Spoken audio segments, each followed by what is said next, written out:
नमस्कार, आदाब, सत श्री अकाल और स्वागत है आपका पेनप्लेक्सिटी के एक और एपिसोड में। मैं हूं आपका होस्ट विवेक। पेनप्लेक्सिटी, जहां हम किताबों की दुनिया में गोते लगाते हैं, उनके पन्नों में छिपे मोतियों को ढूंढते हैं और उन पर थोड़ी गपशप करते हैं। हमारे साथ हैं हमेशा की तरह हमारी जानदार दोस्त और सब्जेक्ट मैटर एक्सपर्ट प्रिया। हेलो विवेक और हेलो हमारे प्यारे लिसनर्स। हमेशा की तरह उत्साहित हूँ आज की चर्चा के लिए। और हमारे सोचने पर मजबूर करने वाले बुद्धिमान वैज्ञानिक दोस्त अर्जुन, स्वागत है। नमस्कार विवेक, प्रिया और सभी सुनने वालों को। तैयार हूँ विचारों के इस समंदर में गोता लगाने के लिए। वाह, क्या बात है। तो दोस्तों, आज हम जिस किताब के एक हिस्से पर बात करने वाले हैं वो थोड़ी, कह सकते हैं, भारी है, लेकिन बहुत बहुत ज़रूरी है। किताब का नाम है मैन सर्च फॉर मीनिंग और इसके लेखक हैं विक्टर फ्रैंकल। और हम खास तौर पर इसके पहले भाग experiences in a concentration camp यानी एक यातना शिविर के अनुभव पर चर्चा करेंगे। विक्टर फ्रैंकल, जो खुद एक मनोचिकित्सक थे, द्वितीय विश्व युद्ध के दौरान ऑश्विट्ज़ जैसे नाजी यातना शिविरों में कैदी रहे। ये किताब उनके और अन्य कैदियों के अनुभवों का एक आंखों देखा या कहें रूह कंपा देने वाला मगर उम्मीद जगाने वाला बयान है।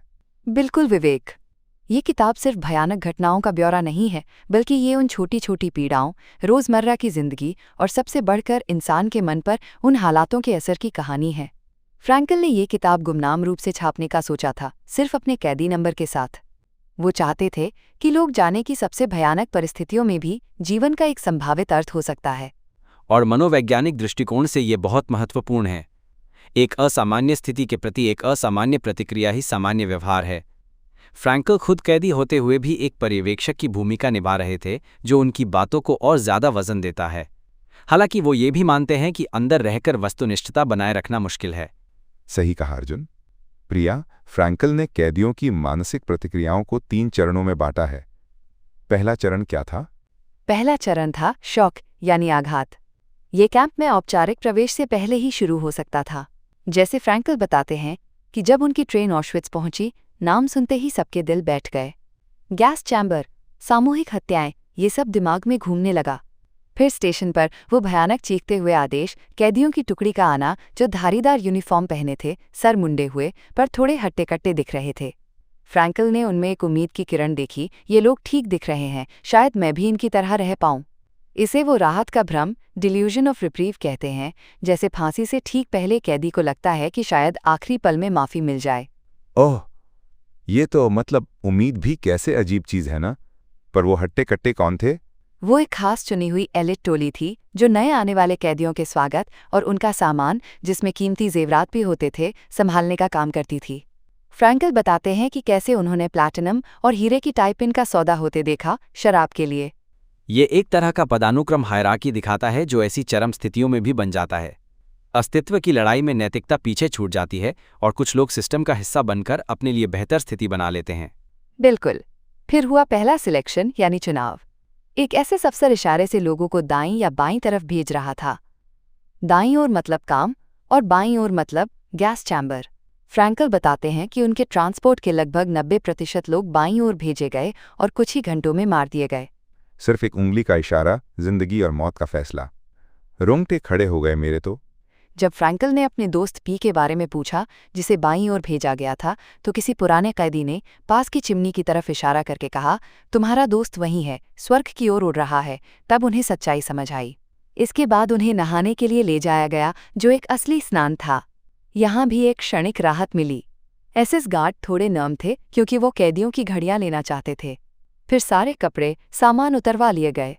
फ्रैंकल ने अपनी एक वैज्ञानिक किताब की पांडुलिपि बचाने की कोशिश की तो एक पुराने कैदी ने मजाक उड़ाते हुए कहा, शिट। उस पल फ्रैंकल को समझ आ गया कि उनका पुराना जीवन पूरी तरह खत्म हो चुका है। मतलब पूरी पहचान, सब कुछ छीन लिया गया। ये पहचान का पूर्ण विलोपन आइडेंटिटी स्ट्रिपिंग है। नाम की जगह नंबर, निजी सामान का जब्त होना, यहाँ तक कि शरीर के बाल भी मुंडवा देना। ये व्यक्ति को उसकी अस्मिता से वंचित करके उसे सिर्फ एक वस्तु या संख्या में बदलने की प्रक्रिया है ताकि नियंत्रण आसान हो सके। हाँ, और फिर नंगे बदन खड़े रहना। फ्रैंकल कहते हैं, हमारे पास सचमुच कुछ नहीं था सिवाय हमारे नंगे अस्तित्व के। जूते भी छीन लिए गए या बेमेल दे दिए गए। फिर अजीब तरह का ग्रिम सेंस ऑफ ह्यूमर यानी विकट हास्यबोध जागा। जब नहाने के लिए सच में पानी आया तो सब एक दूसरे का और अपना मजाक उड़ाने लगे। उनके पास खोने को कुछ नहीं था सिवाय उनकी हास्यास्पद रूप से नग्न जिंदगी के। एक और भावना थी जिज्ञासा। आगे क्या होगा? क्या हम बिना कपड़ों के गीले बदन देर पतझड़ की ठंड में बीमार नहीं पड़ेंगे? हैरानी की बात थी कि वो बीमार नहीं पड़े। फ्रैंकल कहते हैं, टेक्स्ट बुक्स टेल लाइज। इंसान बिना सोए, बिना दांत साफ किए, कम खाने पर भी जी सकता है। डॉस्टोयेव्स्की की बात याद आती है, मनुष्य वो प्राणी है जिसे किसी भी चीज की आदत पड़ सकती है। लेकिन कैसे? ये सवाल तो मेरे मन में भी आ रहा है। शायद ये शरीर और मन की चरम परिस्थितियों में अनुकूलन अडैप्टेशन की क्षमता है, जिसे हम सामान्य जीवन में ज़रूरी मानते हैं। शायद वो उतना ज़रूरी ना हो जब अस्तित्व दांव पर लगा हो। शरीर अपनी प्राथमिकताएं बदल लेता है, पर इसकी एक मनोवैज्ञानिक कीमत चुकानी पड़ती है। बिल्कुल। पहले चरण में लगभग हर कैदी के मन में आत्महत्या का विचार आता था। स्थिति की निराशा, मौत का लगातार खतरा। फ्रैंकल ने खुद से वादा किया कि वो तारों में नहीं दौड़ेंगे, बिजली के कंटीले तारों को छूकर आत्महत्या करना। उन्हें लगा कि वैसे भी बचने की उम्मीद बहुत कम है, तो आत्महत्या का क्या मतलब? गैस चैम्बर तो आत्महत्या के कष्ट से बचा ही लेते थे। ये सोच ही कितनी भयानक है। और फिर वो दाढ़ी बनाने वाली सलाह, जवान दिखोगे, गाल लाल लगेंगे, काम के लायक दिखो, ये सब कितना अजीब है। हाँ, और उसी दोस्त ने फ्रैंकल की तरफ इशारा करके कहा, तुम ही अकेले हो जिसे अगले सिलेक्शन से डरना चाहिए। और फ्रैंकल मुस्कुरा दिए। वो कहते हैं, an abnormal reaction to an abnormal situation is normal behaviour. यानी एक असामान्य स्थिति के प्रति असामान्य प्रतिक्रिया सामान्य व्यवहार है। ये PTSD, post traumatic stress disorder के लक्षणों से मिलता जुलता है। भावनात्मक शून्यता, वास्तविकता से अलगाव, ये सब ट्रॉमा की प्रतिक्रियाएं हो सकती हैं। तो ये पहला चरण था शॉक। इसके बाद दूसरा चरण कौन सा था प्रिया? दूसरा चरण था एपैथी यानी उदासीनता, एक तरह की भावनात्मक मृत्यु। कैदी अपने चारों ओर की बदसूरती, गंदगी, क्रूरता का आदी हो जाता था। पहले वो दूसरे कैदियों को पिटते देख नजरें फेर लेता था, पर कुछ हफ्तों बाद वो बिना किसी भावना के ये सब देखता था। उसकी भावनाएं कुंद हो जाती थीं। जैसे टाइप्स वार्ड में जब कोई मर जाता था तो दूसरे कैदी तुरंत उसके बचे खुचे आलू या जूते या कोट ले लेते थे। फ्रैंकल कहते हैं कि वो ये सब बिना किसी भाव के देखते थे। घृणा, दया, डर जैसी भावनाएं महसूस करने की क्षमता ही खत्म हो जाती थी।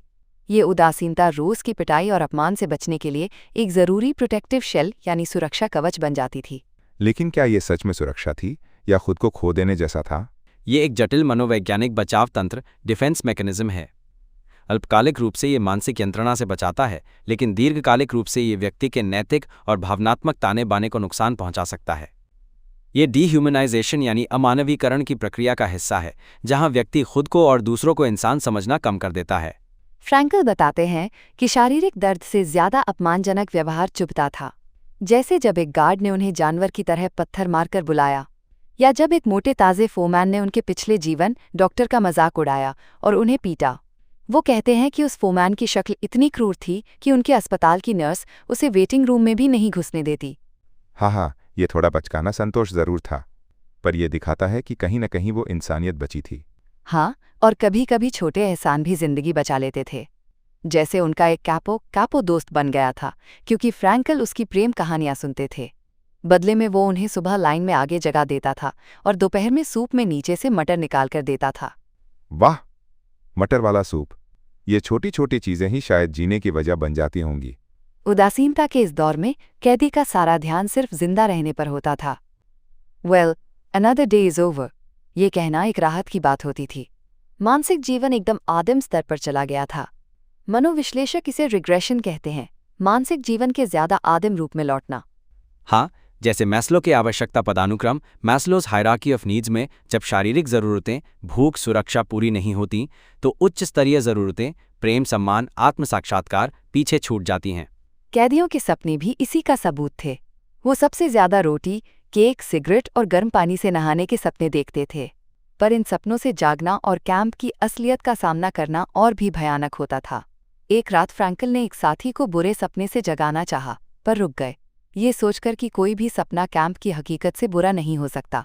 ये बात तो दिल दहला देने वाली है। भूख सबसे प्रबल वृत्ति बन गई थी। जब भी मौका मिलता, कैदी खाने की बातें करते, पसंदीदा व्यंजनों के बारे में, भविष्य में आज़ाद होकर क्या खाएंगे। फ्रैंकल इसे खतरनाक मानते थे क्योंकि ये शरीर को और तरसाता था। रोटी के छोटे से टुकड़े को जेब में सहेजना, फिर एक टुकड़ा तोड़कर मुंह में रखना और फिर वापस जेब में रख लेना, ये इच्छा शक्ति का भयानक संघर्ष था। अत्यधिक कुपोषण का एक और प्रभाव था यौन इच्छा का लगभग खत्म हो जाना। ये पुरुष प्रधान शिविरों में यौन विकृतियों की कमी का भी एक कारण हो सकता है, जो सेना बैरकों जैसी जगहों से अलग था। अच्छा, ये तो मैंने सोचा ही नहीं था। तो क्या कैंप में कला, संस्कृति, धर्म जैसी चीजें बिल्कुल खत्म हो गई थीं? आमतौर पर एक कल्चरल हाइबरनेशन यानी सांस्कृतिक शीत निद्रा थी, लेकिन दो अपवाद थे, राजनीति और धर्म। राजनीति पर खूब अफवाहें उड़ती थीं, जो कैदियों के लिए वॉर ऑफ नर्व्स का हिस्सा बन जाती थीं। पर धार्मिक आस्था बहुत गहरी और सच्ची थी। किसी झोपड़ी के कोने में या बंद मालगाड़ी में की गई प्रार्थनाएं बहुत मार्मिक होती थीं। आंतरिक जीवन बाहरी खालीपन के विपरीत गहरा हो सकता था। संवेदनशील लोग, जिनका बौद्धिक जीवन समृद्ध था, उन्हें शारीरिक कष्ट ज्यादा हुआ होगा, पर उनकी आंतरिक क्षति कम हुई। वो अपने भयानक परिवेश से हटकर आंतरिक समृद्धि और आध्यात्मिक स्वतंत्रता की दुनिया में शरण ले सकते थे। ये कैसे संभव था, मतलब उन हालातों में? फ्रैंकल अपना अनुभव बताते हैं। काम पर जाते हुए मीलों बर्फ में ठिठुरते हुए जब साथी ने कहा, काश हमारी पत्नियां हमें ऐसे न देखें, तो फ्रैंकल अपनी पत्नी के ख्यालों में खो गए। वो उसकी छवि को इतनी स्पष्टता से महसूस कर सकते थे, उससे बातें कर सकते थे कि बाहरी दुनिया फीकी पड़ गई। उन्हें एहसास हुआ कि प्रेम इंसान का अंतिम और सर्वोच्च लक्ष्य है। मनुष्य का उद्धार प्रेम के माध्यम से और प्रेम में है। ये लोगोथेरेपी का मूल विचार है, अर्थ की खोज। फ्रैंकल ने अर्थ के 3 स्रोत बताए: काम कुछ सार्थक करना, प्रेम किसी की परवाह करना और कठिन समय में साहस। प्रेम यहाँ सिर्फ शारीरिक उपस्थिति तक सीमित नहीं, बल्कि प्रिय व्यक्ति के आध्यात्मिक स्वरूप, उसके इनर सेल्फ से जुड़ा है। हाँ, फ्रैंकल कहते हैं कि उन्हें नहीं पता था कि उनकी पत्नी जीवित है या नहीं, पर इससे फर्क नहीं पड़ता था। उनका प्रेम, उनके विचार, उनकी प्रिय की छवि की ताकत को कोई छू नहीं सकता था। Set me like a seal upon thy heart, love is as strong as death. अद्भुत! ये बहुत शक्तिशाली विचार है। प्रेम मौत से भी ज्यादा ताकतवर। इसी तरह प्रकृति और कला की सुंदरता को भी कैदी पहले से कहीं ज्यादा तीव्रता से महसूस करते थे। डूबते सूरज के नज़ारे या किसी साथी का गाया इतालवी गाना, ये छोटी चीजें उन्हें उनके भयानक हालात से कुछ पल के लिए बाहर निकाल देती थीं।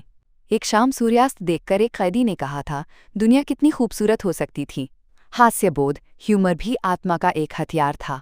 खुद का और दूसरों का मजाक उड़ाना, भविष्य के बारे में मजाकिया कल्पनाएं करना, ये कुछ पलों के लिए ही सही स्थिति से ऊपर उठने में मदद करता था। फ्रैंकल ने अपने सर्जन दोस्त के साथ रोज एक मजाकिया कहानी गढ़ने का वादा किया था। हास्य को एक परिपक्व बचाव तंत्र, मैच्योर डिफेंस मैकेनिज्म माना जाता है।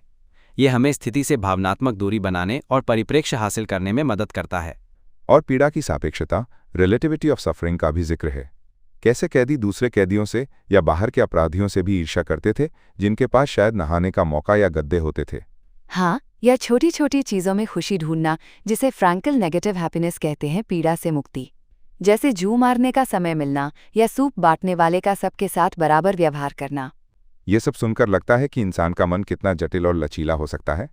पर क्या हर कोई इस तरह से सकारात्मक रह पाता था, या ये सिर्फ कुछ लोगों की बात है?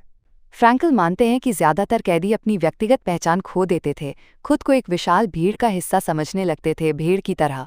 उनका अस्तित्व पशु स्तर पर आ जाता था। आत्मसम्मान बचाने का आखिरी प्रयास न करने पर वो अपनी इच्छा शक्ति, आंतरिक स्वतंत्रता और व्यक्तिगत मूल्य खो देते थे। डू नॉट बी कंस्पिक्यूअस, यानी अलग मत दिखो, भीड़ में खो जाओ, ये जिंदा रहने का नियम बन गया था। ये लर्न्ड हेल्पलेसनेस यानी सीखी हुई लाचारी का भी संकेत हो सकता है, जहां व्यक्ति को लगता है कि उसके कार्यों का परिणाम पर कोई नियंत्रण नहीं है और वो प्रयास करना छोड़ देता है। लेकिन, और ये बहुत महत्वपूर्ण है, फ्रैंकल जोर देकर कहते हैं कि इंसान पूरी तरह से अपने परिवेश से नियंत्रित नहीं होता। उसके पास हमेशा चुनने की आज़ादी होती है, अपने नज़रिए को चुनने की आज़ादी। उन्होंने ऐसे कैदियों को देखा जो दूसरों को दिलासा देते थे, अपनी आखिरी रोटी भी बांट देते थे। कम थे, पर थे। ये सबूत है कि everything can be taken from a man but one thing, the last of the human freedoms, to choose one's attitude in any given set of circumstances, to choose one's own way. वाह, ये line तो मतलब सब कुछ छिन जाने के बाद भी एक चीज बचती है, चुनने की आज़ादी। यही मानवीय गरिमा, ह्यूमन डिग्निटी का सार है। फ्रैंकल के अनुसार कैदी कैसा व्यक्ति बना, ये सिर्फ कैंप के प्रभावों का नतीजा नहीं, बल्कि एक आंतरिक निर्णय, इनर डिसीजन का परिणाम था। वो मानसिक और आध्यात्मिक रूप से क्या बनेगा, ये वो खुद तय कर सकता था। डॉस्टोयेव्स्की के शब्द उन्हें याद आते थे, मुझे सिर्फ एक चीज का डर है, अपनी पीड़ा के योग्य न होना। पीड़ा सहने का तरीका ही एक आंतरिक उपलब्धि थी। ये आध्यात्मिक स्वतंत्रता, जिसे छीना नहीं जा सकता, जीवन को सार्थक और उद्देश्यपूर्ण बनाती है। तो मतलब पीड़ा का भी एक अर्थ हो सकता है, हाँ, अगर जीवन का कोई अर्थ है तो पीड़ा का भी अर्थ होना चाहिए। पीड़ा जीवन का एक अमिट हिस्सा है। व्यक्ति जिस तरह अपने भाग्य और पीड़ा को स्वीकार करता है, अपना क्रॉस उठाता है, वो उसे अपने जीवन में गहरा अर्थ जोड़ने का अवसर देता है। वो बहादुर, गरिमापूर्ण और निस्वार्थ रह सकता है, या फिर आत्मसंरक्षण की लड़ाई में अपनी मानवीय गरिमा भूलकर जानवर बन सकता है। यही चुनाव तय करता है कि वो अपनी पीड़ा के योग्य है या नहीं। ये बहुत गहरा विचार है। पीड़ा अपने आप में अर्थहीन है, लेकिन हम उसे कैसे प्रतिक्रिया देते हैं, उससे हम उसे अर्थ देते हैं। ये सक्रिय दृष्टिकोण अपनाने की बात है, निष्क्रिय रूप से पीड़ित होने की नहीं। फ्रैंकल एक युवा महिला की कहानी बताते हैं जो मरने वाली थी पर खुश थी। उसने कहा, मैं आभारी हूं कि भाग्य ने मुझे इतनी जोर से मारा। पहले मैं बिगड़ी हुई थी और आध्यात्मिक उपलब्धियों को गंभीरता से नहीं लेती थी। उसने खिड़की के बाहर एक पेड़ की टहनी को अपना दोस्त बताया जिस पर 2 फूल खिले थे। वो कहती थी, मैं अक्सर इस पेड़ से बात करती हूँ। जब फ्रैंकल ने पूछा कि पेड़ क्या कहता है, तो उसने जवाब दिया, वो कहता है, मैं यहाँ हूँ, मैं यहाँ हूँ, मैं जीवन हूँ, शाश्वत जीवन। अविश्वसनीय, ये तो लगभग काव्यात्मक है। दोस्तों, ये बातचीत इतनी गहरी और सोचने पर मजबूर करने वाली है। और यहीं पर मैं हमारे आज के स्पॉन्सर को लाना चाहूँगा, Sharan sanctuary for health and reconnection to animals and nature. Sharan समग्र स्वास्थ्य और एक पारिस्थितिक रूप से टिकाऊ, दयालु जीवन शैली के बारे में जागरूकता फैलाने के लिए समर्पित है। उनकी टीम में डॉक्टर्स, न्यूट्रिशनिस्ट्स, हेल्थ कोच हैं जो स्वास्थ्य की संस्कृति बनाने का साझा दृष्टिकोण रखते हैं। उनका मिशन है आपको दीर्घकालिक जीवन शैली में बदलाव करने के लिए सशक्त बनाकर आपके उच्चतम स्वास्थ्य क्षमता को प्राप्त करने में मदद करना। उनके तरीके वैज्ञानिक प्रमाणों पर आधारित हैं और दुनिया भर में मुख्यधारा के ज्ञान का हिस्सा बन चुके हैं। उन्होंने अपनी किताबों, वार्ताओं, कार्यशालाओं, रिट्रीट और डॉक्टर पोषण विशेषज्ञ परामर्शों के माध्यम से दुनिया भर में 100,000 से अधिक लोगों के जीवन पर सकारात्मक प्रभाव डाला है। जीवंत कल्याण के जीवन में आपका स्वागत है। उनकी वेबसाइट है www.sharanindia.org। देखिए, फ्रैंकल की बातें कैसे शरण के मिशन से जुड़ती हैं। बाहरी परिस्थितियां चाहे कितनी भी कठिन क्यों न हो, आंतरिक शक्ति, स्वास्थ्य और जीवन में अर्थ ढूंढना संभव है। अपने स्वास्थ्य और जीवन शैली की जिम्मेदारी लेना, यही तो एम्पावरमेंट है। हाँ विवेक, बिल्कुल सही कनेक्शन है। शरण का काम लोगों को उनके स्वास्थ्य की बागडोर अपने हाथ में लेने में मदद करता है, ठीक वैसे ही जैसे फ्रैंकल ने हमें सिखाया कि हम अपनी मानसिक और आध्यात्मिक स्थिति के मालिक खुद हैं। ज़रूर उनकी वेबसाइट देखें, www.sharanindia.org। निश्चित रूप से शारीरिक और मानसिक स्वास्थ्य गहरे जुड़े हुए हैं। शरण का समग्र दृष्टिकोण सराहनीय है। जरूर चेकआउट करें www.sharanindia.org। शुक्रिया प्रिया और अर्जुन। चलिए वापस फ्रैंकल की कहानी पर आते हैं। प्रिया, कैदियों को आंतरिक शक्ति देने के लिए सबसे जरूरी क्या था? उन्हें भविष्य का कोई लक्ष्य दिखाना। फ्रैंकल नीचे को उद्धृत करते हैं, जिसके पास जीने के लिए क्यों है, वो लगभग किसी भी कैसे को सहन कर सकता है। He who has a why to live for can bear almost anyhow। कैदियों को जीने का एक उद्देश्य देना जरूरी था। जिसका जीवन में कोई उद्देश्य नहीं रह जाता, वो जल्द ही हार मान लेता था। ऐसे लोग कहते थे, मुझे जीवन से अब कोई उम्मीद नहीं है। फ्रैंकल कहते हैं कि हमें ये पूछना बंद करना होगा कि हम जीवन से क्या उम्मीद करते हैं, और ये सोचना होगा कि जीवन हमसे क्या उम्मीद करता है। हमें जीवन द्वारा पूछे जा रहे सवालों का जवाब देना है, सही कर्म और सही आचरण से। ये जिम्मेदारी, रिस्पॉन्सिबिलिटी का भाव बहुत महत्वपूर्ण है। ये पीड़ित होने की मानसिकता से हटकर कर्ता एजेंट बनने की ओर ले जाता है। जीवन का अर्थ सामान्यीकृत नहीं किया जा सकता, ये हर व्यक्ति और हर क्षण के लिए अलग होता है।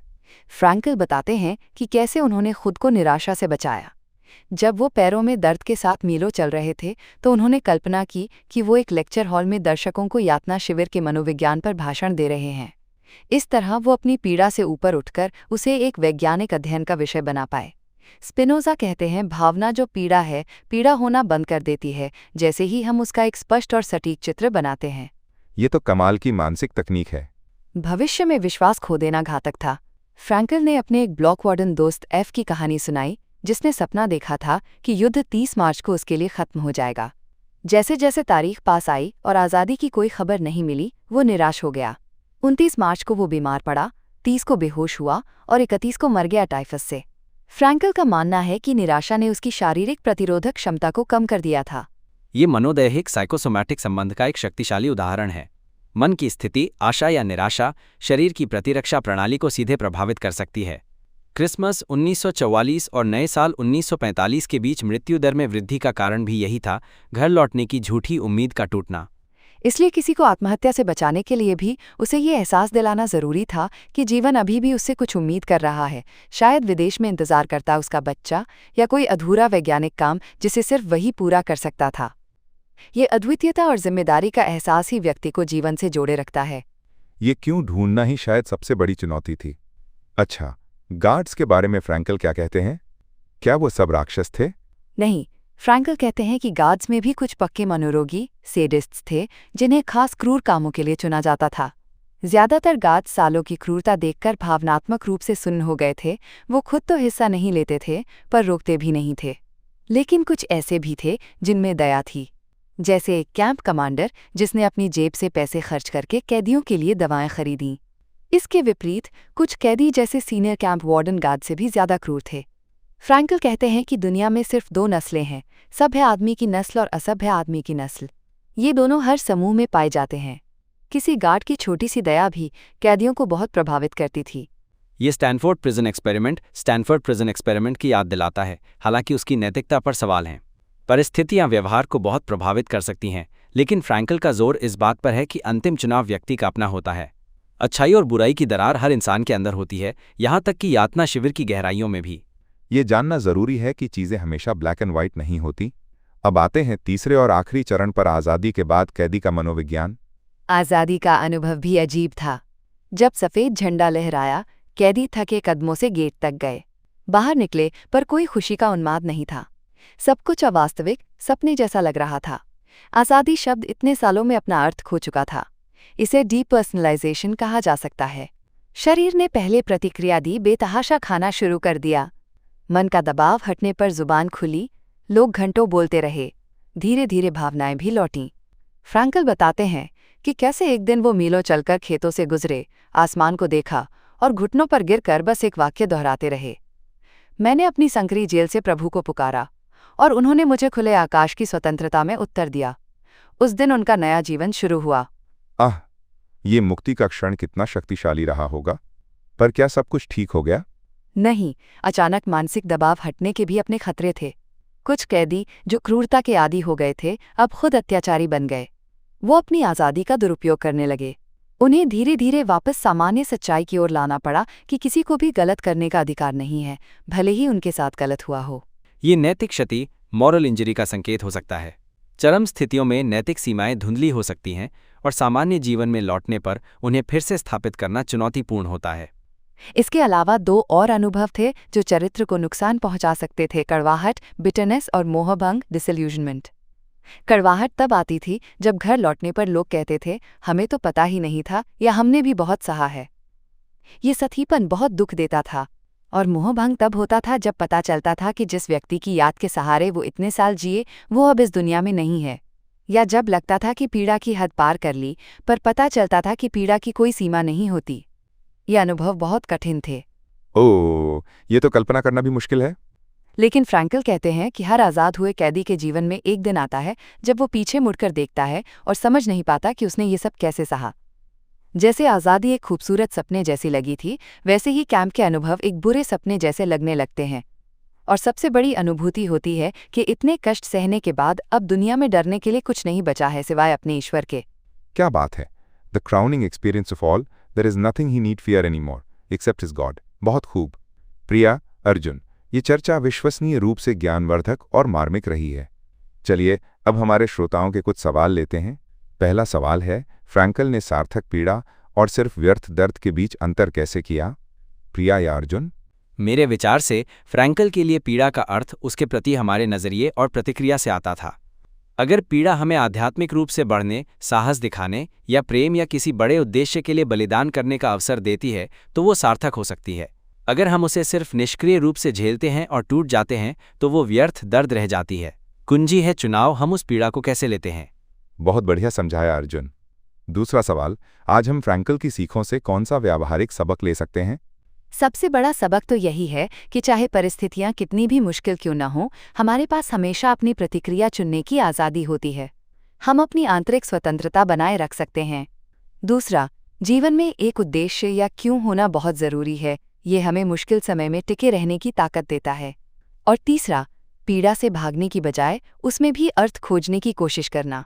ये सबक सिर्फ बड़े संकटों में ही नहीं, रोजमर्रा की जिंदगी की छोटी छोटी चुनौतियों में भी लागू होते हैं। शानदार प्रिया। और आखिरी सवाल, क्या फ्रैंकल ने कभी खुद उम्मीद खोई थी? फ्रैंकल ने खुलकर ये नहीं बताया कि उन्होंने कभी पूरी तरह उम्मीद खो दी थी, लेकिन उन्होंने अपनी निराशा, थकान और गुस्से के पलों का जिक्र जरूर किया है। जैसे जब वो तुच्छ बातों के बारे में सोचने से ऊब गए थे या जब मरीजों पर चिल्लाने का मन करता था। लेकिन महत्वपूर्ण बात यह है कि उन्होंने इन भावनाओं के आगे घुटने नहीं टेके।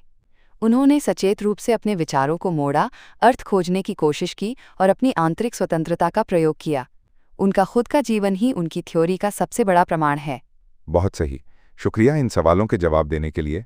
प्रिया, क्या आप हमारे श्रोताओं के लिए इस अध्याय के मुख्य टेकअवेज यानी प्रमुख सीखों को संक्षेप में बता सकती हैं? जरूर विवेक, मेरे हिसाब से मुख्य बातें हैं। 1. चरम परिस्थितियों में भी इंसान की आंतरिक स्वतंत्रता, इनर फ्रीडम यानी अपना रवैया चुनने की आज़ादी बरकरार रहती है। 2. जीवन में अर्थ, मीनिंग खोजना जरूरी है और ये काम प्रेम और पीड़ा में साहस के जरिए पाया जा सकता है। 3. पीड़ा जीवन का हिस्सा है और इसे कैसे सहा जाता है, इसमें भी उपलब्धि और अर्थ निहित हो सकता है। 4. भविष्य में एक लक्ष्य या उद्देश्य, वाई का होना, मुश्किल से मुश्किल कैसे, हाउ को सहने की ताकत देता है। 5. आशा, चाहे कितनी भी कमजोर क्यों ना हो, जिंदा रहने के लिए जरूरी है। और अंततः इंसान सिर्फ परिस्थितियों का उत्पाद नहीं है, बल्कि वो खुद निर्णय लेता है कि वो क्या बनेगा। बहुत खूब प्रिया, धन्यवाद। तो दोस्तों, ये था विक्टर फ्रैंकल की मैन सर्च फॉर मीनिंग के पहले हिस्से पर हमारा आज का एपिसोड। उम्मीद है आपको ये चर्चा पसंद आई होगी और सोचने पर मजबूर किया होगा। अब आपकी बारी। आप हमें बताइए कि पेनप्लेक्सिटी अगले एपिसोड में किस विषय पर बात करे। हमें सोशल मीडिया पर फॉलो करना ना भूलें। हमारा हैंडल है @penplexity और हमारी वेबसाइट है penplexity.com। आपके सुझावों का इंतजार रहेगा। प्रिया, अर्जुन, आपका बहुत बहुत शुक्रिया इतनी बेहतरीन बातचीत के लिए। मजा आया विवेक, धन्यवाद। हमेशा की तरह विचारोत्तेजक, धन्यवाद। तो श्रोताओं, मिलते हैं अगले एपिसोड में कुछ नई किताबों और नई बातों के साथ। तब तक के लिए पढ़ते रहिए, सोचते रहिए। अलविदा।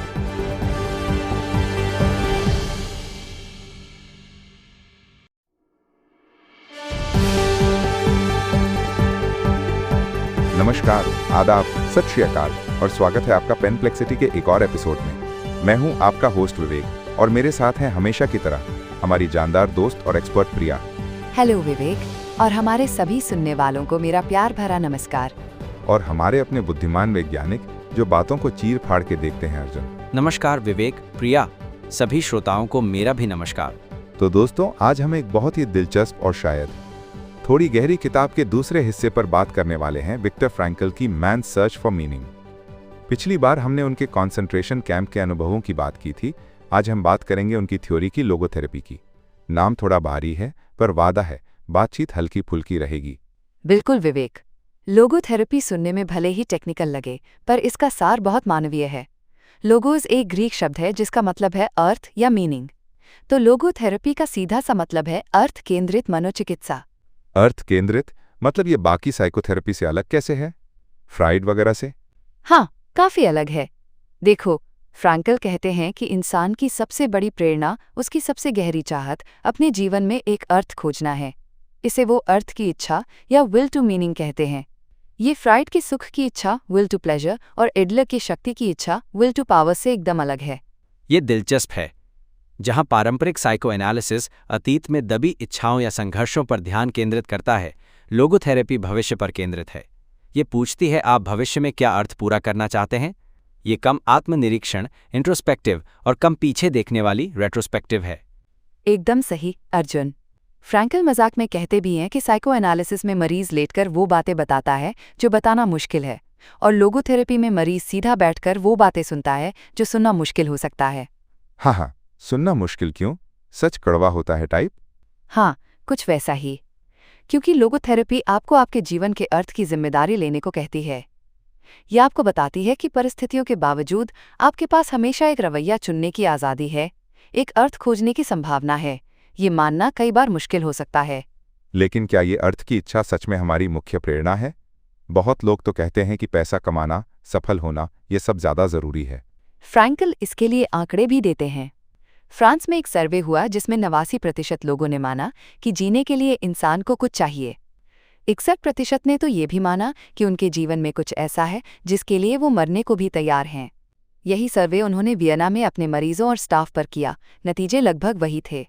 हाँ, और अमेरिका में 48 कॉलेजों के लगभग 8,000 छात्रों पर हुए सर्वे में 78% ने कहा कि उनका पहला लक्ष्य जीवन का उद्देश्य और अर्थ खोजना है, जबकि सिर्फ 16% ने बहुत सारा पैसा कमाना चुना। ये तो चौंकाने वाला है। मुझे लगा था आजकल सब पैसे के पीछे ही भागते हैं।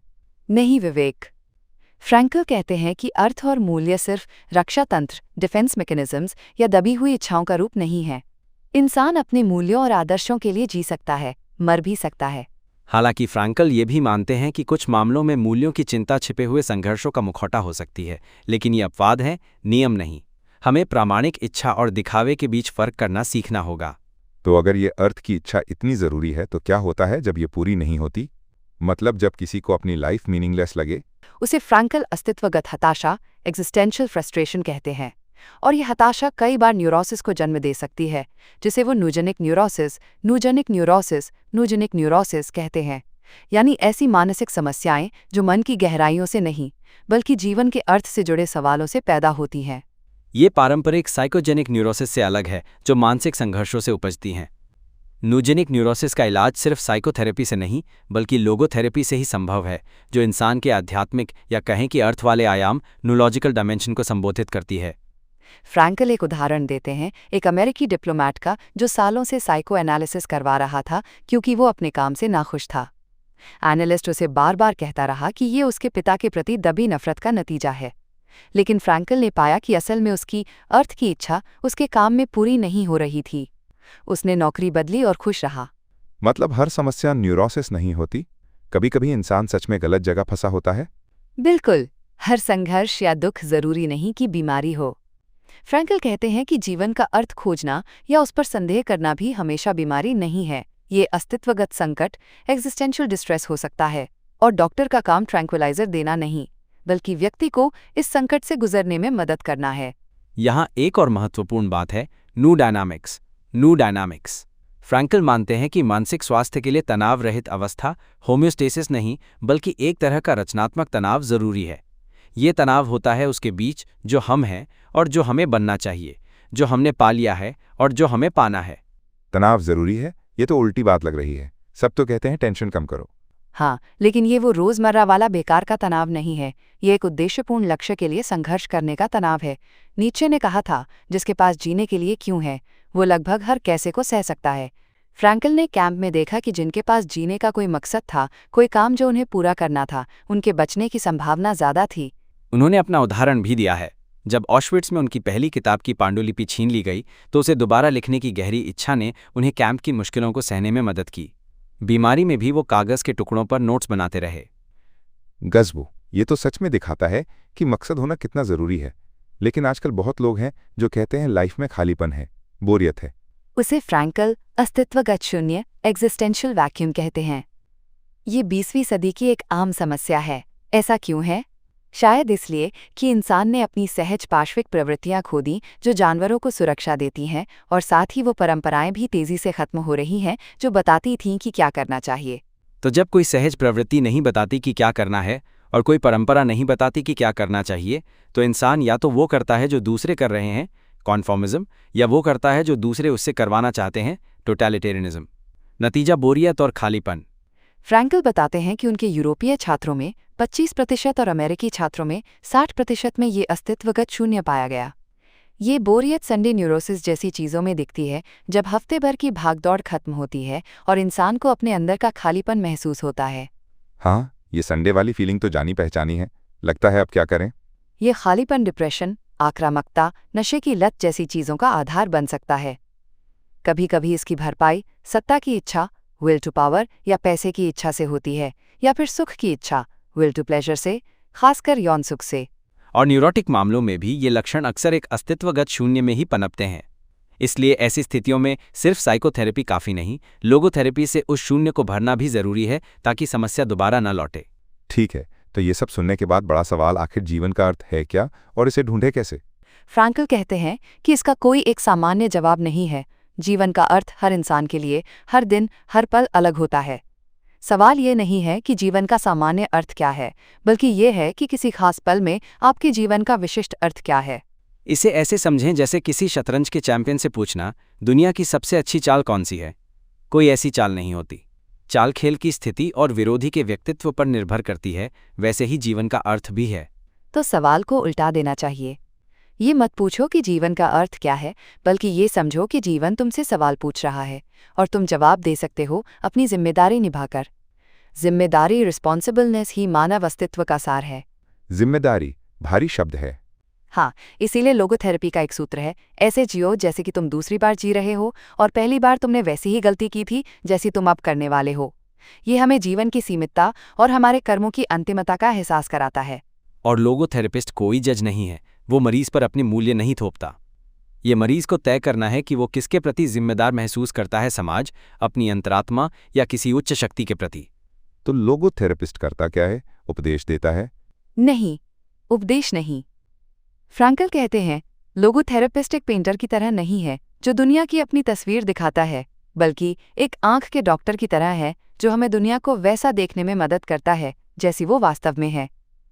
वो मरीज के देखने के दायरे को चौड़ा करता है ताकि उसे अर्थ की पूरी संभावना दिख सके। ओके, तो ये अर्थ मिलता कहाँ है, अपने अंदर या बाहर? बाहर दुनिया में। इसे फ्रैंकल मानव अस्तित्व की आत्मोत्कृष्टता, सेल्फ ट्रांसेंडेंस कहते हैं।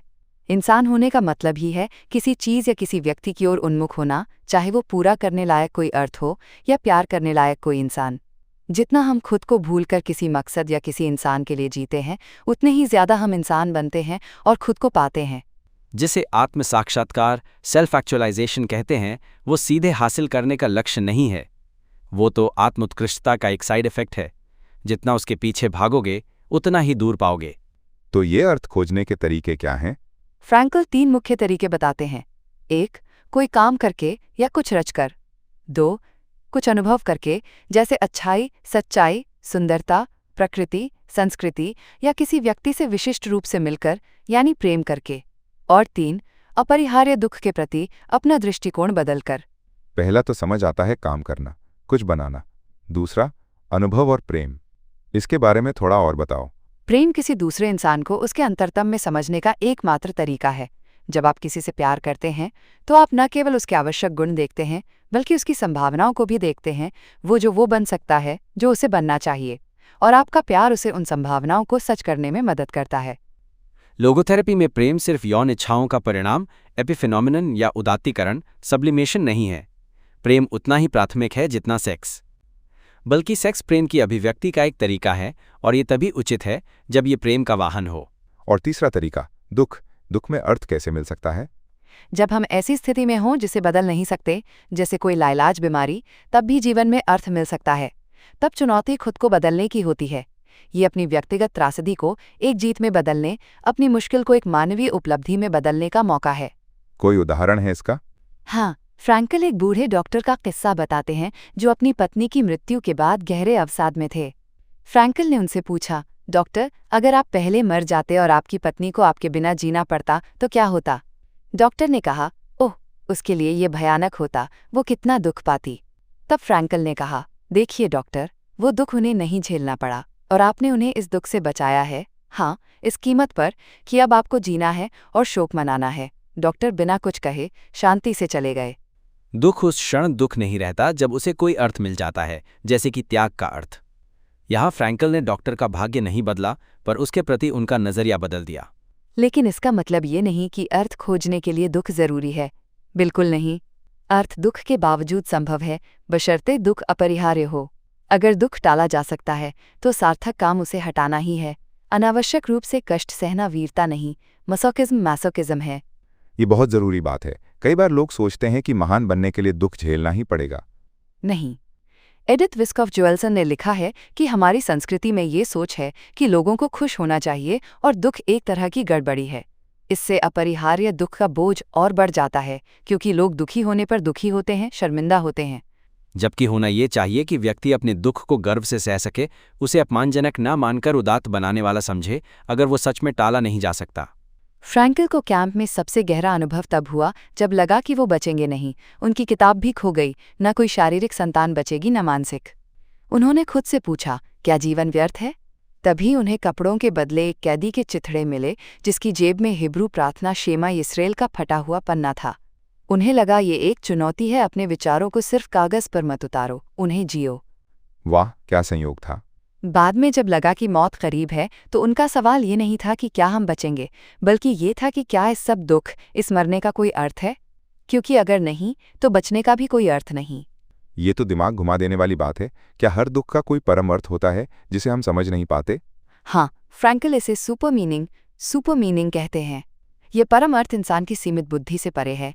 हमें जीवन की अर्थहीनता को सहना नहीं है, बल्कि इसकी बिना शर्त सार्थकता को तर्कसंगत रूप से न समझ पाने की अपनी अक्षमता को सहना है। लोगोस तर्क लॉजिक से गहरा है। ये एक तरह से विश्वास का क्षेत्र आ जाता है। अगर मरीज की धार्मिक आस्था है तो उसका उपयोग करने में कोई हर्ज नहीं। जैसे फ्रैंकल ने उस रब्बी की मदद की जिसके बच्चे ऑशविट्ज में मारे गए थे। उन्होंने रब्बी को यह दृष्टिकोण दिया कि शायद उनका जीवित रहना और दुख सहना उन्हें शुद्ध कर रहा है, ताकि वो स्वर्ग में अपने मासूम बच्चों के योग्य बन सके। अच्छा, अब एक और चीज जो जीवन को अर्थहीन बनाती लगती है, मौत, इसका क्या? फ्रैंकल कहते हैं कि जीवन का एकमात्र क्षणभंगुर पहलू उसकी संभावनाएं हैं। जैसे ही वो साकार होती हैं, वो अतीत में संरक्षित हो जाती हैं। अतीत में कुछ भी खोता नहीं, सब कुछ जमा हो जाता है। इसलिए जीवन की क्षणभंगुरता उसे अर्थहीन नहीं बनाती, बल्कि हमारी जिम्मेदारी तय करती है। हर पल हम चुनते हैं कि कौन सी संभावनाओं को साकार करना है, कौन सी नहीं। ये चुनाव ही समय की रेत पर हमारे अमर पदचिन्ह बन जाते हैं। तो बूढ़े होने पर अफसोस नहीं करना चाहिए? नहीं, निराशावादी उस आदमी की तरह है जो दुखी होकर देखता है कि उसका कैलेंडर रोज पतला हो रहा है। लेकिन जो जीवन को सक्रिय रूप से जीता है, वो हर फाड़े हुए पन्ने को डायरी नोट्स के साथ सहेज कर रखता है। वो गर्व से अपने जिए हुए जीवन, किए हुए काम, सहे गए दुखों को देखता है। उसे युवाओं की संभावनाओं से ईर्ष्या क्यों होगी? उसके पास अतीत की वास्तविकताएं हैं। क्या बात है, ये नजरिया तो कमाल का है। अच्छा, अब थोड़ी प्रैक्टिकल बात करें। लोगोथेरेपी में कोई तकनीक भी है? हाँ, बिल्कुल। एक मुख्य तकनीक है पैराडॉक्सिकल इंटेंशन। ये न्यूरोसिस में दिखने वाली अग्रिम चिंता, एंटिसिपेटरी एंग्जाइटी पर आधारित है। ये वो डर है जो ठीक वही करवाता है जिससे मरीज डरता है। जैसे किसी को डर है कि लोगों के सामने जाने पर उसका चेहरा लाल हो जाएगा, तो इसी डर से सच में हो जाता है। ये कहावत डर घटना की माँ है, the fear is mother of the event जैसा है। इसी तरह अति इरादा, हाइपर इंटेंशन भी होता है। जब कोई जबरदस्ती कुछ करना चाहता है तो वो असंभव हो जाता है, जैसे यौन नपुंसकता के मामलों में होता है। सुख एक साइड इफेक्ट है, उसे लक्ष्य बनाने पर वो नष्ट हो जाता है। और एक है अति चिंतन, हाइपर रिफ्लेक्शन। जैसे एक युवती जिसे बचपन के यौन शोषण के कारण फ्रिजिडिटी का डर था। ये डर ही उसके अति इरादे और अति चिंतन का कारण बना, जिससे वो सच में ऑर्गेज्म अनुभव नहीं कर पाती थी। लोगोथेरेपी से उसका ध्यान खुद से हटाकर पार्टनर पर केंद्रित किया गया और समस्या सुलझ गई। तो ये पैराडॉक्सिकल इंटेंशन काम कैसे करता है? इसमें फोबिया वाले मरीज को कहा जाता है कि वो ठीक वही चीज करने का इरादा करे जिससे वो डरता है, भले ही थोड़ी देर के लिए। जैसे एक डॉक्टर जिसे पसीना आने का डर था, उसे सलाह दी गई कि जब डर लगे तो वो जानबूझकर लोगों को दिखाए कि वो कितना पसीना बहा सकता है। वो मन में कहता, पिछली बार तो 1 लीटर ही बहाया था, अब 10 लीटर बहाऊंगा, और हफ्ते भर में उसका सालों पुराना डर चला गया। ये मरीज के रवैये को उलट देता है। डर की जगह एक विरोधाभासी इच्छा ले लेती है। इससे चिंता की हवा निकल जाती है। इसमें हास्य वृत्ति, सेंस ऑफ ह्यूमर और खुद से दूरी बनाने की क्षमता, सेल्फ डिटैचमेंट का इस्तेमाल होता है। एक और उदाहरण है राइटर्स क्रैम्प वाले बुक कीपर का। उसे सलाह दी गई कि साफ लिखने की कोशिश करने के बजाय वो सबसे गंदी लिखावट लिखने की कोशिश करे। वो कहता है, मैंने घसीटा मारने की कोशिश की पर कर ही नहीं पाया। 48 घंटे में वो ठीक हो गया। हाँ, ये तो कमाल है। मतलब डर का उल्टा करने की सोचो। एक हकलाने वाले का किस्सा है जो जिंदगी में सिर्फ एक बार नहीं हकलाया था, जब उसने पकड़े जाने पर कंडक्टर की सहानुभूति पाने के लिए हकलाने का नाटक करने की कोशिश की। ये तकनीक केवल छोटे मोटे लक्षणों में ही नहीं, बल्कि गंभीर ऑब्सेसिव कंपल्सिव न्यूरोसिस ओसीडी में भी कारगर पाई गई है। जैसे एक 65 साल की महिला जो 60 साल से धोने की बाध्यता, वॉशिंग कंपल्शन से पीड़ित थी, वो 2 महीने के इलाज के बाद सामान्य जीवन जी सकी। नींद न आने की समस्या में भी ये काम आ सकता है? हाँ, नींद न आने का डर सोने का अति इरादा पैदा करता है जो सोने नहीं देता। सलाह दी जाती है कि सोने की कोशिश न करें, बल्कि जागते रहने की कोशिश करें। जल्द ही नींद आ जाती है।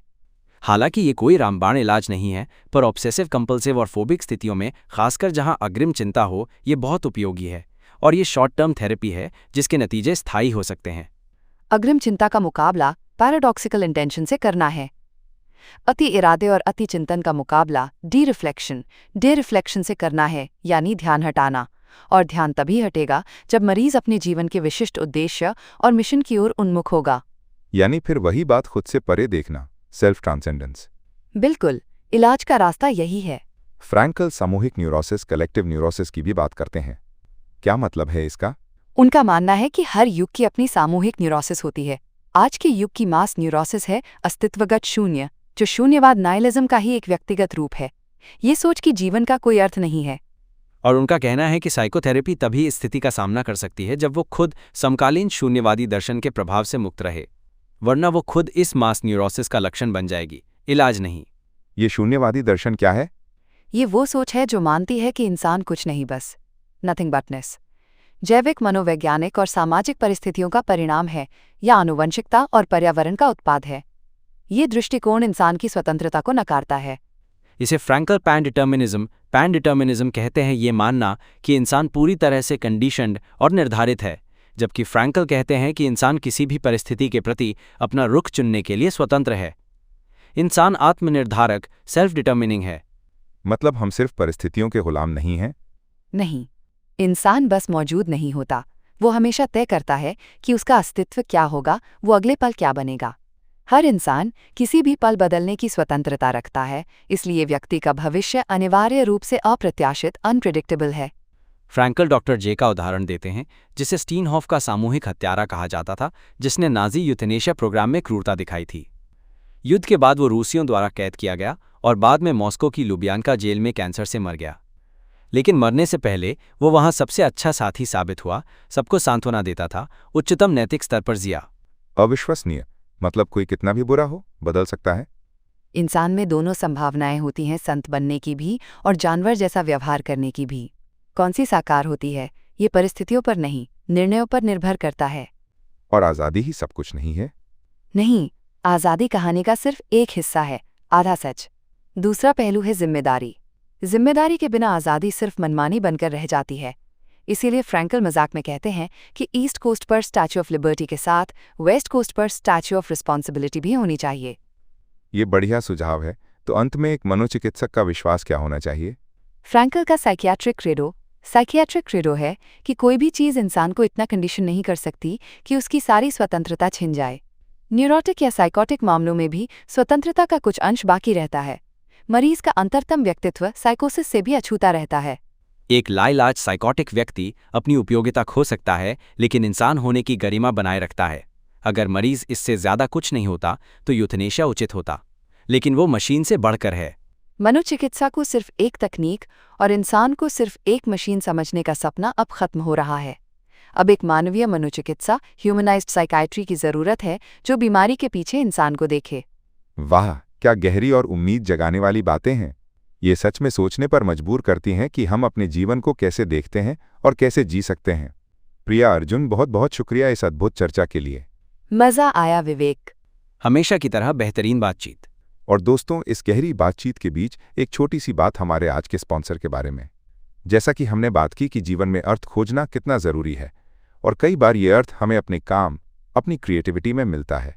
अगर आप game design, game art, concept art जैसे क्रिएटिव फील्ड्स में अपना करियर बनाने का सपना देखते हैं, तो मेजेस इंस्टीट्यूट, सिंगापुर आपके लिए एक बेहतरीन जगह हो सकती है। हाँ, बिल्कुल। Mazes institute creative media education में एक जाना माना नाम है। वो इंडस्ट्री फोकस्ड डिप्लोमा और प्रोफेशनल सर्टिफिकेट प्रोग्राम्स ऑफर करते हैं। सबसे अच्छी बात है कि वो hands on training, expert instructors और इंडस्ट्री कनेक्शंस पर बहुत जोर देते हैं। ये आपको इन रोमांचक फील्ड्स में सफल करियर के लिए तैयार करने में मदद कर सकता है। अगर आप इन इंडस्ट्रीज को लेकर पैशनेट हैं और प्रैक्टिकल, करियर ओरिएंटेड एजुकेशन चाहते हैं, तो मेजेस इंस्टीट्यूट जरूर देखें। उनकी वेबसाइट है mages.edu.sg, mages.edu.sg। जरूर विजिट करें और उनके कोर्सेज के बारे में जानें। शायद यहीं आपको अपने जीवन का एक नया अर्थ मिल जाए। जरूर चेक करें। हाँ, एक अच्छा अवसर हो सकता है। चलिए, अब वक्त है हमारे श्रोताओं के कुछ सवालों का। पहला सवाल आया है नेहा का, दिल्ली से। वो पूछती हैं, अगर किसी को सच में अपनी लाइफ पूरी तरह मीनिंगलेस लगे तो पहला कदम क्या होना चाहिए? प्रिया? नेहा, बहुत अच्छा सवाल है।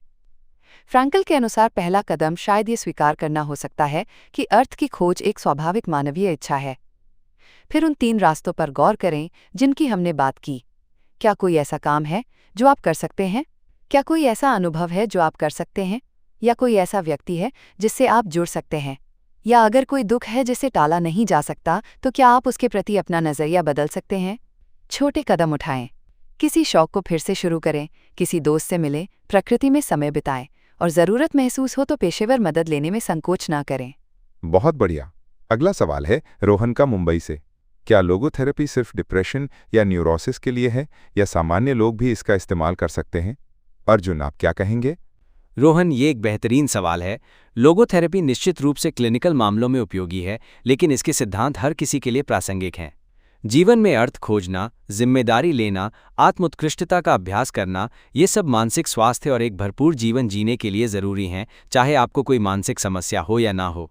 ये जीवन जीने का एक दर्शन भी है। सही कहा। और आखिरी सवाल है आयशा का बैंगलोर से। वो पूछती हैं, पैराडॉक्सिकल इंटेंशन सुनने में अजीब लगता है, क्या ये हमेशा काम करता है? क्या इसके कोई साइड इफ़ेक्ट्स हो सकते हैं? प्रिया? आयशा, पैराडॉक्सिकल इंटेंशन अजीब लग सकता है, पर यह कॉग्निटिव बिहेवियरल थेरेपी के सिद्धांतों पर आधारित है। ये हमेशा काम करे ऐसा ज़रूरी नहीं, खासकर बिना किसी प्रशिक्षित थेरेपिस्ट के मार्गदर्शन के। लेकिन ये कई फोबिया और ओसीडी मामलों में बहुत प्रभावी पाया गया है। साइड इफ़ेक्ट्स की बात करें तो गलत तरीके से इस्तेमाल करने पर शायद चिंता थोड़ी देर के लिए बढ़ सकती है, लेकिन आमतौर पर इसे सुरक्षित माना जाता है जब सही ढंग से लागू किया जाए। सबसे अच्छा है इसे किसी विशेषज्ञ की देखरेख में ही आजमाएं। शुक्रिया प्रिया और अर्जुन इन सवालों के जवाब देने के लिए। अब जाने से पहले प्रिया, क्या आप आज की बातचीत के मुख्य टेकअवेज यानी खास बातें संक्षेप में बता सकती हैं? ज़रूर विवेक। मेरे हिसाब से कुछ मुख्य बातें हैं। 1. इंसान की सबसे गहरी प्रेरणा अपने जीवन में अर्थ खोजना है, जिसे अर्थ की इच्छा कहते हैं। 2. जीवन का अर्थ हमेशा मौजूद होता है, हर परिस्थिति में, यहाँ तक कि दुख में भी, और ये हर व्यक्ति के लिए विशिष्ट होता है। 3. हम अर्थ खोज सकते हैं काम करके, प्रेम करके या अपरिहार्य दुख के प्रति अपना नज़रिया बदलकर। 4. हम बाहरी और भीतरी परिस्थितियों से पूरी तरह निर्धारित नहीं हैं, हमारे पास हमेशा चुनने की स्वतंत्रता और जिम्मेदारी होती है।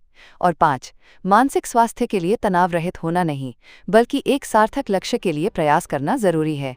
बहुत खूब, धन्यवाद प्रिया। तो दोस्तों, ये था हमारा आज का एपिसोड लोगोथेरेपी पर। उम्मीद है आपको पसंद आया होगा और कुछ नया सोचने को मिला होगा। अब आप हमें बताइए अगले एपिसोड में पेनप्लेक्सिटी को किस टॉपिक पर बात करनी चाहिए। अपने सुझाव हमें भेजिए हमारे सोशल मीडिया हैंडल्स @penplexity पर PENPLEXITY और हमारी वेबसाइट penplexity.com पर जाना न भूलें। अगले हफ्ते फिर मिलेंगे एक नए विषय और ढेर सारी बातों के साथ। तब तक के लिए मैं विवेक, प्रिया और अर्जुन के साथ आपसे विदा लेता हूँ। अपना ख्याल रखें और अर्थ खोजते रहें। Bye bye. बाय दोस्तों। अलविदा।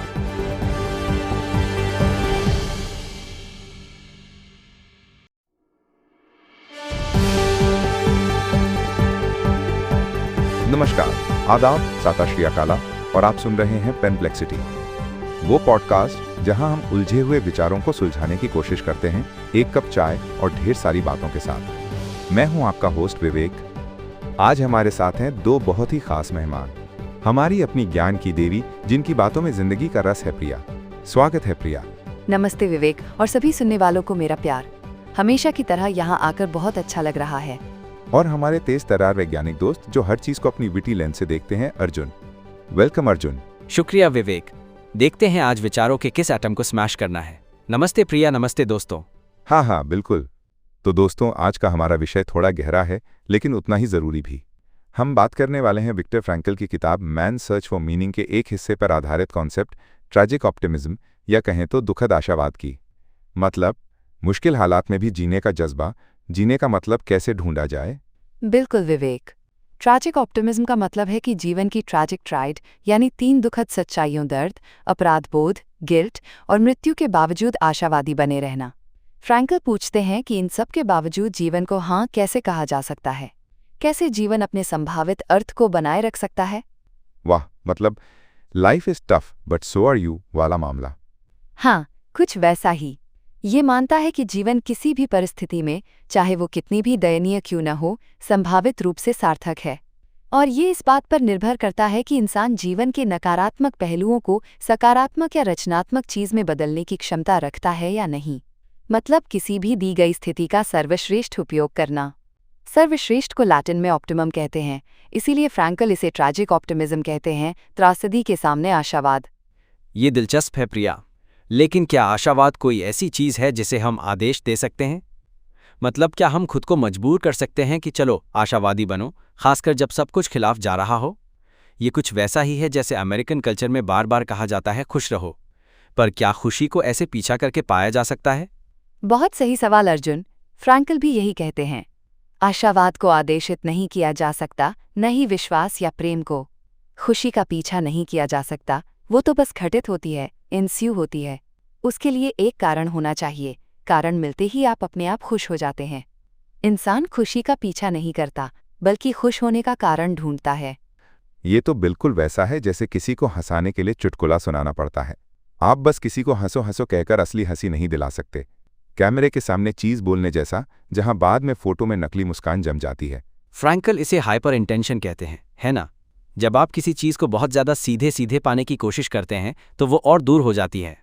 जैसे सेक्सुअल प्लेजर का पीछा करना अक्सर उसे सेल्फ डिफिटिंग बना देता है। प्लेजर प्रिंसिपल एक तरह से फन स्पॉइलर बन जाता है। बिल्कुल अर्जुन। और जब व्यक्ति को जीवन का अर्थ मिल जाता है तो वो उसे सिर्फ खुश ही नहीं करता, बल्कि दुख से लड़ने की ताकत भी देता है। लेकिन क्या होता है जब अर्थ खोजने की कोशिश नाकाम हो जाती है? ये घातक हो सकता है। फ्रैंकल कॉन्सेंट्रेशन कैंप्स का उदाहरण देते हैं। वहाँ कुछ कैदी एक सुबह उठने और काम पर जाने से इनकार कर देते थे। वो अपनी गीली पुआल पर लेटे रहते, कोई धमकी, कोई चेतावनी काम नहीं करती। फिर वो अपनी जेब से छुपाई हुई सिगरेट निकालते और पीने लगते। उस पल बाकी कैदी समझ जाते कि अगले 48 घंटों में ये मरने वाले हैं। अर्थ का भाव खत्म हो चुका था और तत्काल सुख की तलाश हावी हो गई थी। ओह, ये तो रोंगटे खड़े कर देने वाली बात है। क्या आज के जमाने में भी ऐसा कुछ दिखता है? हाँ विवेक, फ्रैंकल इसकी तुलना आज के उन युवाओं से करते हैं जो खुद को नो फ्यूचर जनरेशन कहते हैं। वो सिगरेट नहीं, ड्रग्स का सहारा लेते हैं।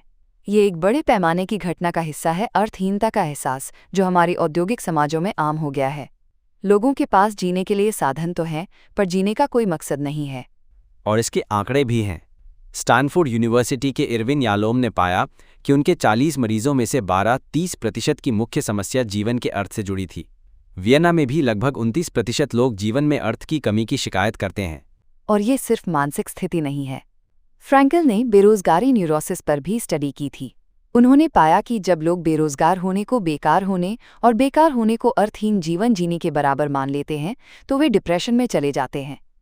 लेकिन जैसे ही उन्होंने इन मरीजों को वॉलंटियर काम, जैसे युवा संगठनों या पुस्तकालयों में लगाया माइनस, यानी खाली समय को किसी बिना वेतन वाले लेकिन सार्थक काम से भरा माइनस, उनका डिप्रेशन गायब हो गया, भले ही उनकी आर्थिक स्थिति वही रही। सच ये है कि इंसान सिर्फ वेलफेयर से नहीं जीता। मतलब अर्थहीनता खुद में बीमारी नहीं बल्कि इंसान होने का सबूत है, पर यह बीमारी पैदा कर सकती है। हाँ, फ्रैंकल यही कहते हैं। ये अपने आप में पैथोलॉजी नहीं है, पर पैथोजेनिक हो सकती है। युवा पीढ़ी में फैला mass neurotic syndrome minus depression, aggression, addiction, ये सब लोगोथेरेपी के अनुसार एग्जिस्टेंशियल वैक्यूम यानी अस्तित्वगत खालीपन और अर्थहीनता की वजह से है। लेकिन क्या हर डिप्रेशन या सुसाइड का कारण यही है? शायद नहीं। पर फ्रैंकल का तर्क है कि अगर व्यक्ति को जीने लायक कोई अर्थ या उद्देश्य पता होता तो शायद सुसाइड का आवेग टाला जा सकता था। बिल्कुल। फ्रैंकल अपने अनुभव से बताते हैं कि सुसाइड की कोशिश करने वाले कई मरीजों ने बाद में कहा कि वे खुश हैं कि उनकी कोशिश नाकाम रही, क्योंकि बाद में उनकी समस्या का हल निकला, उनके सवाल का जवाब मिला, उनके जीवन को अर्थ मिला। वो ऐसे लोगों को समझाते थे, अगर 1000 में से एक मामले में भी ऐसा होता है तो कौन गारंटी दे सकता है कि आपके मामले में ऐसा नहीं होगा? पर पहले आपको उस दिन को देखने के लिए जीना होगा। जीवित रहने की जिम्मेदारी अब आप पर है। वाह, ये बहुत शक्तिशाली विचार है। और आक्रामकता, अग्रेशन और नशे, एडिक्शन के बारे में क्या? आक्रामकता के लिए कैरोलिन वुड शेरिफ का बॉय स्काउट्स वाला प्रयोग याद आता है। उन्होंने स्काउट्स के समूहों में कृत्रिम रूप से दुश्मनी पैदा की। ये दुश्मनी तभी कम हुई जब उन्हें एक सामूहिक उद्देश्य दिया गया, कीचड़ में फंसी एक गाड़ी को मिलकर निकालना जिसमें उनके कैंप के लिए खाना था। एक साझा अर्थ ने उन्हें चुनौती भी दी और एकजुट भी किया। और नशे की लत के बारे में एनेमरी वॉन फोस्टमेयर ने पाया कि उनके अध्ययन किए गए 90% शराबियों ने गहरे अर्थहीनता के एहसास का अनुभव किया था। स्टेनली क्रिपनर के अध्ययन किए गए ड्रग एडिक्ट्स में से 100% मानते थे कि चीज़ें अर्थहीन लगती हैं। तो सवाल ये उठता है कि आखिर ये अर्थ मिलता कैसे है? फ्रैंकल कहते हैं कि लोगोथेरेपिस्ट का मुख्य सरोकार उन संभावित अर्थों से है जो जीवन भर हमारे सामने आने वाली हर एक स्थिति में छिपे होते हैं।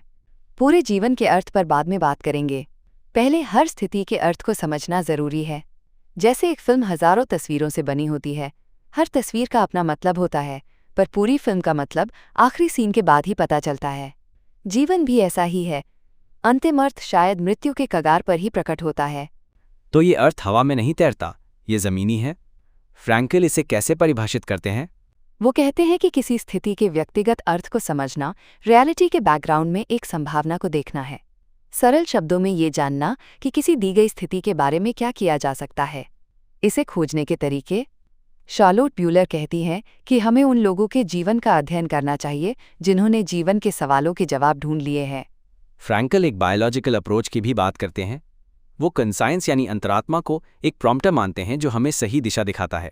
ये अंतरात्मा मूल्यों के एक सेट के आधार पर स्थिति का मूल्यांकन करती है, और ये मूल्य फ्रैंकल के अनुसार हमारे विकास के दौरान क्रिस्टलाइज हुए हैं, हमारी बायोलॉजिकल जड़ों में हैं।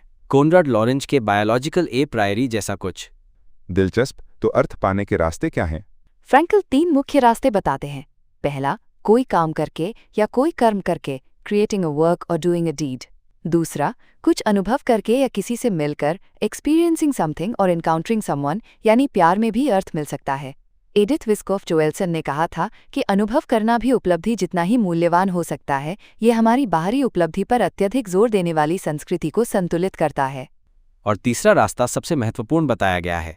हाँ, तीसरा रास्ता है दुख के प्रति हमारा रवैया। यहाँ तक कि एक असहाय व्यक्ति भी, जिसका भाग्य वो बदल नहीं सकता, वो अपने आप से ऊपर उठ सकता है, खुद को बदल सकता है। वो व्यक्तिगत त्रासदी को एक विजय में बदल सकता है। एडिथ विस्कोफ जोएल्सन ने उम्मीद जताई थी कि लोगोथेरेपी अमेरिका जैसी संस्कृति में मदद कर सकती है, जहाँ लाइलाज पीड़ित को अपने दुख पर गर्व करने का अवसर बहुत कम मिलता है। उसे न केवल दुखी माना जाता है, बल्कि दुखी होने पर शर्मिंदा भी किया जाता है।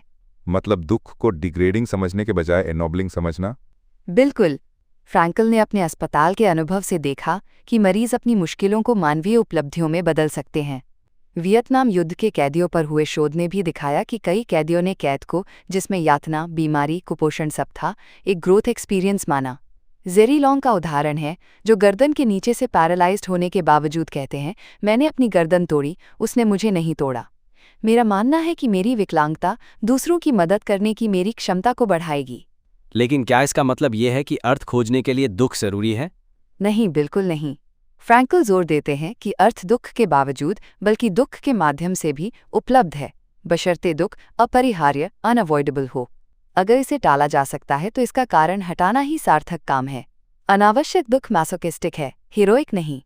लेकिन अगर आप स्थिति नहीं बदल सकते तो आप अपना रवैया चुन सकते हैं। जेरी ने अपनी गर्दन तोड़ना नहीं चुना था, पर उन्होंने ये तय किया कि वो खुद को इसके द्वारा टूटने नहीं देंगे। तो प्राथमिकता स्थिति बदलने की है, लेकिन श्रेष्ठता जरूरत पड़ने पर दुख सहने की कला जानने में है। हाँ, और ऑस्ट्रिया के ओपिनियन पोल्स ने भी दिखाया कि लोग सबसे ज्यादा सम्मान महान कलाकारों या वैज्ञानिकों का नहीं, बल्कि उनका करते हैं जो मुश्किल भाग्य का सामना सिर उठाकर करते हैं। वाह, ये तो सच में सोचने वाली बात है। अब बात करते हैं स्पॉन्सर की। दोस्तों, पेनप्लेक्सिटी को सपोर्ट करता है mazes institute Singapore. Mazes institute creative media education में एक लीडिंग इंस्टीट्यूशन है। ये game design, game art, concept art जैसे क्षेत्रों में इंडस्ट्री फोकस्ड डिप्लोमा और प्रोफेशनल सर्टिफिकेट प्रोग्राम ऑफर करते हैं। इनका मकसद है स्टूडेंट्स को hands on training, expert instructors और मजबूत इंडस्ट्री कनेक्शन देना, ताकि वो इन रोमांचक फील्ड्स में सफल करियर बना सकें। अगर आप इन इंडस्ट्रीज के प्रति पैशनेट हैं और प्रैक्टिकल करियर ओरिएंटेड एजुकेशन चाहते हैं तो majors.edu.sg पर जरूर विजिट करें। बिल्कुल विवेक, अभी हम बात कर रहे थे अर्थ पाने के एक रास्ते की, creating a work or doing a deed. Majors institute आपको क्रिएटिव काम करने के स्किल्स सिखाकर वही करने में मदद कर सकता है। एक सार्थक करियर बनाना यकीनन जीवन को उद्देश्य देता है। जरूर चेक करें इन्हें majors.edu.sg। हाँ, क्रिएटिविटी में डूबना यकीनन एक गहरा संतोष और अर्थ दे सकता है। जो लोग इन फील्ड्स में अपना रास्ता बनाना चाहते हैं, उनके लिए मेजर्स एक अच्छा ऑप्शन हो सकता है। वेबसाइट है majors.edu.sg। शुक्रिया प्रिया और अर्जुन। तो हम बात कर रहे थे ट्रैजिक प्राइड की। दर्द और दुख के बाद दूसरा नंबर था अपराध बोध यानी गिल्ट का। हाँ, गिल्ट। फ्रैंकल मिस्टीरियम इनिक्विटीज, अन्याय का रहस्य की बात करते हैं। इसका मतलब है कि अपराध अंततः अकथनीय रहता है, उसे पूरी तरह बायोलॉजिकल, साइकोलॉजिकल या सोशियोलॉजिकल फैक्टर्स से नहीं समझाया जा सकता। अगर ऐसा कर दिया तो अपराधी की जिम्मेदारी खत्म हो जाएगी, वो एक मशीन बन जाएगा जिसे रिपेयर करना है। अपराधी खुद भी ऐसा नहीं चाहते, वो जिम्मेदारी लेना पसंद करते हैं। फ्रैंकल ने सैन क्वेंटिन जेल के कैदियों से कहा था, आप भी मेरी तरह इंसान हैं और इसी नाते आप अपराध करने, दोषी बनने के लिए स्वतंत्र थे। लेकिन अब आप उस अपराध बोध से ऊपर उठकर, खुद से आगे बढ़कर, बेहतर के लिए बदलकर, उसे दूर करने के लिए जिम्मेदार हैं। उन्हें लगा कि उन्हें समझा गया है। और कलेक्टिव गिल्ट के बारे में क्या? जैसे किसी एक की गलती के लिए पूरे समूह को दोषी मानना? फ्रैंकल इसके सख्त खिलाफ थे। वो कहते थे कि ये पूरी तरह अनुचित है। उन्होंने द्वितीय विश्व युद्ध के बाद इसके खिलाफ लगातार तर्क दिया। उन्होंने एक अमेरिकन महिला का उदाहरण दिया जिसने उनसे पूछा कि वो हिटलर की भाषा जर्मन में किताबें कैसे लिख सकते हैं। फ्रैंकल ने पलटकर पूछा, क्या आपके किचन में चाकू हैं? जब उसने हाँ कहा तो फ्रैंकल ने कहा, इतने हत्यारों ने चाकू से कत्ल किए हैं, आप फिर भी चाकू कैसे इस्तेमाल कर सकती हैं? उस महिला ने फिर आपत्ति नहीं की।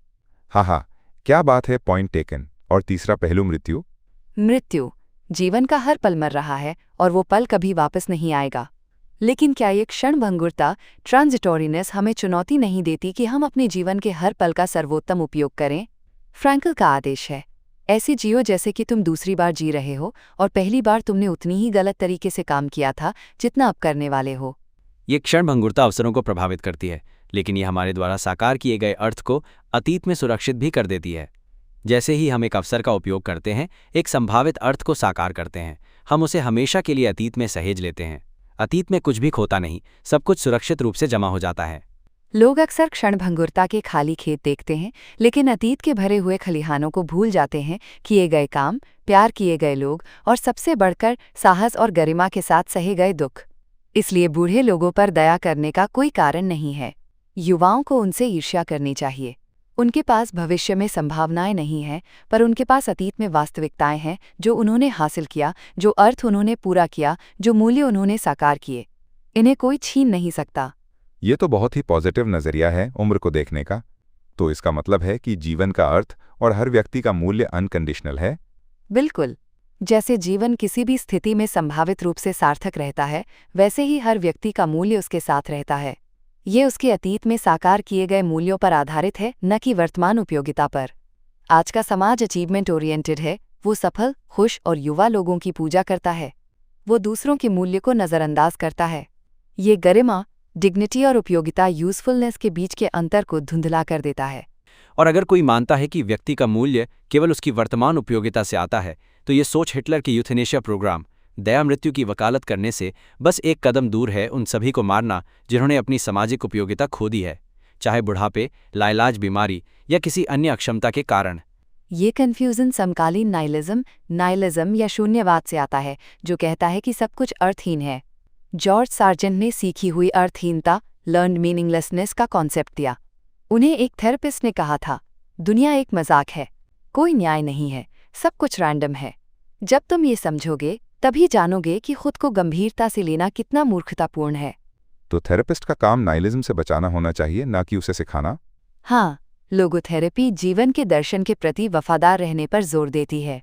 और जैसा एलिजाबेथ लुकास ने कहा, साइकोथेरेपी के इतिहास में लोगोथेरेपी जितनी गैर-हठधर्मी, अनडॉगमैटिक कोई स्कूल नहीं रहा। फ्रैंकल ने लोगोथेरेपी के डीग्रुफिकेशन की भी वकालत की। वो तोते नहीं चाहते थे जो बस मास्टर की आवाज़ दोहराएं, बल्कि स्वतंत्र, रचनात्मक आत्माएं चाहते थे। फ्रैंकल ने फ्राइड के इस विचार को भी चुनौती दी कि भूख जैसी चरम स्थितियों में व्यक्तिगत अंतर मिट जाते हैं। फ्रैंकल ने कहा कि कंसंट्रेशन कैंप्स में ऐसा नहीं हुआ। वहां लोग और ज्यादा अलग हो गए, नकाब उतर गए, शैतान भी सामने आए और संत भी, जैसे फादर मैक्सिमिलियन कोल्बे, जिन्हें ऑशविट्स में भूखा रखा गया और मार दिया गया और बाद में संत घोषित किया गया। हाँ, ये उदाहरण अपवाद हो सकते हैं, लेकिन महान चीजें मुश्किल और दुर्लभ होती हैं। और शायद हमें सिर्फ संतों की नहीं, बल्कि अच्छे सभ्य लोगों की बात करनी चाहिए। वो अल्पसंख्यक हैं और हमेशा रहेंगे। लेकिन फ्रैंकल कहते हैं कि यही चुनौती है उस अल्पसंख्यक में शामिल होने की। दुनिया बुरी हालत में है, लेकिन ये और भी बदतर हो जाएगी अगर हम में से हर कोई अपना सर्वश्रेष्ठ नहीं करेगा। तो अंत में संदेश क्या है? सावधान रहें दोहरे अर्थ में। ऑशविट्स के बाद से हम जानते हैं कि इंसान क्या करने में सक्षम है, और हिरोशिमा के बाद से हम जानते हैं कि दांव पर क्या लगा है। वाह, ये सच में बहुत गहरा और सोचने पर मजबूर करने वाला नजरिया है। चलिए अब कुछ सवाल लेते हैं हमारे लिसनर्स से। पहला सवाल है, क्या दुख में अर्थ खोजना हमेशा संभव है? अगर कोई सच में महसूस करे कि उसके जीवन में कोई अर्थ नहीं बचा है तो? प्रिया, आप जवाब देना चाहेंगी? अच्छा सवाल है। फ्रैंकल कहेंगे कि संभावित अर्थ हमेशा रहता है, भले ही वो उस क्षण दिखाई ना दे। ये आसान नहीं है और इसके लिए अंदरूनी ताकत और कभी-कभी बाहरी मदद की जरूरत होती है। लोगोथेरेपी का उद्देश्य ही व्यक्ति को उस छिपे हुए अर्थ को खोजने में मदद करना है, चाहे वो उसके रवैये में बदलाव के जरिए ही क्यों न हो। याद रखें जेरी लॉन्ग का उदाहरण, अर्थ खत्म नहीं होता, उसे खोजने की हमारी क्षमता कमजोर पड़ सकती है, जिसे फिर से जगाया जा सकता है। ओके। दूसरा सवाल, ये tragic optimism simple positive thinking से कैसे अलग है? अर्जुन, इस पर आपके क्या विचार हैं? बड़ा महत्वपूर्ण अंतर है। पॉजिटिव थिंकिंग अक्सर वास्तविकता को नकारने या उसे अनदेखा करने की कोशिश करती है, सब ठीक है जब ठीक नहीं है। ट्रैजिक ऑप्टिमिज्म जीवन की त्रासदियों, दर्द, अपराध बोध, मृत्यु को स्वीकार करता है। ये अंधेरे को अनदेखा नहीं करता, बल्कि उसके बावजूद अर्थ और आशा की संभावना को देखता है। ये ज्यादा यथार्थवादी और टिकाऊ है क्योंकि ये जीवन की मुश्किलों को स्वीकार करता है, उनसे भागता नहीं। बहुत खूब। और तीसरा सवाल, फ्रैंकल ने 3 रास्ते बताए अर्थ खोजने के: काम, प्यार और दुख के प्रति रवैया। क्या कोई एक रास्ता दूसरों से ज्यादा महत्वपूर्ण है? प्रिया? फ्रैंकल ने तीसरे रास्ते दुख के प्रति हमारे रवैये को सबसे महत्वपूर्ण कहा, क्योंकि ये तब भी उपलब्ध होता है जब पहले 2 रास्ते बंद हो जाएं।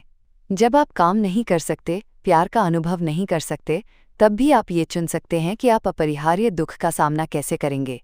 ये चुनने की आज़ादी ही इंसान की सबसे बड़ी ताकत और गरिमा का स्रोत है।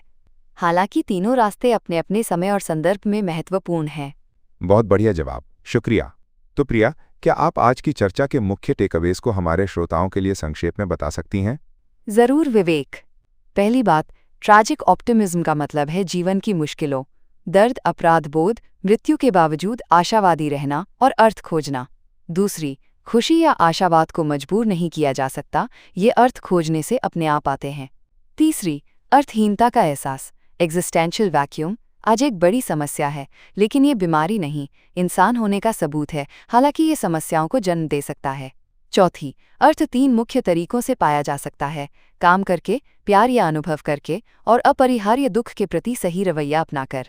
पांचवी, हर इंसान का मूल्य अनकंडीशनल है, उसकी वर्तमान उपयोगिता पर निर्भर नहीं करता।